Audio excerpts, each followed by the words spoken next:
اچھا، نون لیگ آج یوم سیاہ منا رہی ہے، احتجاج کر رہی ہے پشاور میں، اسلام آباد میں، لاہور میں، کوئٹہ میں، اس کے بارے میں کیا کہتے ہیں؟ تو وہ ایسا بنا رہے کو اپنا کرپشن کو چھپاتا ہے کہ یہ میرے کو چھوڑ دے، وہ چھوڑتا نہیں ہے، وہ کرپشن کو چھپانے کے لیے کہا ہے۔ وہ یہی کر رہے اور کیا کر رہے اور کیا کر رہا ہے، یہی کر رہے ہیں۔ اور نون لیگ آج یوم سیاہ منا رہی ہے، کوئٹہ، لاہور، پشاور احتجاج کر رہی ہے، اس کے بارے میں کیا کہتے ہیں؟ دیکھو برادر، یہ تو ایک بندہ کہہ رہا نا کہ نہ تم مجھے عزیز ہو اور نہ میں تجھے عزیز ہوں، بس یہ مفادات کی جنگ ہے، اس لیے تم مجھے اچھے لگ رہے ہو۔ وہ اپنی مفاد کے لیے جا رہے ہیں، مطلب یہ لوگوں کو بھڑکا رہا ہے، لیکن اس کا جو اوریجنل جڑیں تھے، طاقت تھی، وہ ابھی ختم ہو چکا ہے۔ ابھی وہ صرف شور مچائے گا، باقی کچھ نہیں کر سکتا۔ اچھا، مریم نواز کا کہنا ہے عمران خان کی حکومت زیادہ دیر نہیں چل سکتی۔ یہ تو لوگ افواہیں پھیلاتے ہیں نا۔ ایکچولی آپ بھی دیکھو نا، یہ ابھی جو دورہ لگایا عمران خان نے امریکہ میں، وہ کتنا کامیاب ہوا۔ باقی جو ایشیاز ملک ہے یا برٹش ممالک ہے، اس سب میں جو ہے نا پاکستان کا نام کافی زیادہ اس نے روشن کیا، کیونکہ وہ بغیر کسی پرچی کے مطلب لیکچر کرواتا ہے، دوسروں کے سمجھاتا ہے۔ تو ماشاءاللہ وہ ایک ایماندار اور عزت دار بندہ ہے۔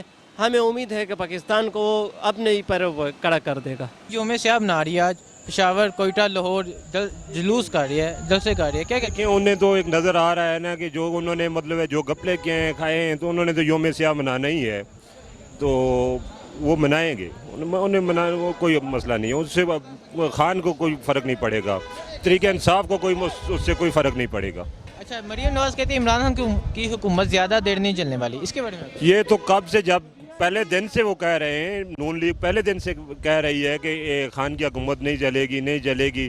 اس کے بعد یہ مسئلے بھی ہے، بجٹ کا معاملہ ہوا، وہ بھی آپ کے سامنے ہے، یہ باتیں چلتی رہیں گی۔ سال الحمدللہ مکمل ہو گیا، یہ تو پہلے دن سے کہہ رہے ہیں کہ نہیں چلے گی، ایک دن نہیں چلے گی، 2 دن نہیں چلے گی، 6 مہینے نہیں چلے گی۔ آج نون لیگ یوم سیاہ منا رہی ہے، پشاور، کوئٹہ، لاہور احتجاج کر رہی ہے، اس کے بارے میں آپ کیا کہتے ہیں؟ یہ غلط کر رہے ہیں، غلط کر رہے غلط کر رہے ہیں۔ ہیں؟ کیوں؟ بس ان کی حکومت، ان لوگوں نے 70 سال سے کھایا ہوا پاکستان، اب بھی عمران خان کو کرنے دو، ابھی جو کر رہے ہیں۔ اچھا، مریم نواز کہتی ہے عمران خان کی حکومت زیادہ دیر نہیں چلنے والی، اس کے بارے میں کیا کہتے یہ غلط کہہ رہے ہیں ویسے۔ یہ غلط کر رہے ہیں، انہوں لوگ کرپشن کا کرپٹ پارٹی ہے، انہوں لوگ ہیں؟ یہ غلط پارٹی ہے، یہ کرپٹ پارٹی ہے، چور پارٹی ہے۔ یہ نلائکی ہے ان کی، نلائکی ہے ان کی، بالکل لائکی ہے۔ بالکل نلائکی ہے، سب پارٹی کی نلائکی ہے۔ کوئی پردے کی بات نہیں، میں نے پشاور دیکھا جو کچھ ہو رہا، سے چولی چک لوگ ہیں، کچھ بھی نہیں۔ آج انتخابات کو 1 سال مکمل ہوا ہے، آج الیکشن کو 1 سال مکمل ہو گیا، کیا آپ عمران خان کی حکومت سے مطمئن ہیں؟ بالکل کیوں؟ حکومت صحیح چل رہی ہے، ڈاکو ختم ہو رہے ہیں، کیا خیال، ڈاکو ختم ہو رہے ہیں، دہشت گردی ختم ہو رہی ہے، لوٹ مار والا نظام ختم ہو رہا۔ نون لیگ آج یوم سیاہ منا رہی ہے، لاہور، کوئٹہ، پشاور احتجاج کر رہی ہے، اس کے بارے میں آپ کیا کہتے ہیں؟ نہیں، دیکھو وہ سیاسی معاملہ ہے، وہ اپنے لیے کرے، کیونکہ ہر ایک آزاد ہے، پارٹی کے لیول پہ ہو یا کسی اور لیول پہ۔ اور یہ میں یہ نہیں کہوں گا کہ جی نون لیگ جو یوم سیاہ منا رہی ہے وہ کیوں منا رہا ہے، ٹھیک ہے، وہ اس کا جمہوری حق ہے، اگر وہ نکل جاتے تو نکل جائیں گے، اگر پھنس گئے تو لازمی بات ہے۔ اچھا، مریم نواز کا کہنا ہے عمران خان کی حکومت کچھ دیر چلے گی، اس کے بارے میں آپ نہیں، یہ سیاسی باتیں ہیں نا، لازمی ہے کہ جی عوام کا رجوع یہ ایک اپنی طرف کرنے کے لیے، یہ ایسا نہیں ہو سکتا کہ جی عمران خان صاحب آئیں اور چلے جائیں۔ مجھے امید ہے پہلے اللہ پہ، بعد میں عمران خان صاحب پہ، اور پاکستان کو ضرور سنوارے گا۔ السلام علیکم۔ وعلیکم السلام۔ اچھا، آج الیکشن کو 1 سال مکمل ہو گیا، تو کیا آپ عمران خان کی حکومت سے مطمئن ہیں؟ احمد و نصلی علی رسول الکریم۔ جی الحمدللہ بھائی، عمران خان کی حکومت سے فی الحال دل مطمئن ہے، کیونکہ شاید کوئی فی الحال اس سے اچھے اقدامات نہیں ہو رہے، لیکن امید یہی ہے کہ آگے وہ اچھا ہی کریں گے، اگر پیچھے سے اس کے یہ زیادہ زور نہ لگائیں، تھوڑا اس کو حکومت کرنے دے، کیونکہ اس کی سوچ ایک مدینہ ریاست بنانے والی سوچ یہ اس کی اچھی ہے، نارملی چل رہا ہے فی الحال، کیونکہ جو حکومت کرنے دیں گے تو آگے کچھ کر کے پائے گا، جو حکومت کرنے نہیں دیں گے اس کو روز ٹھوکیں گے، روز روکیں گے، ملک بند کریں گے، تو اس میں آگے والا کر کیا پائے گا۔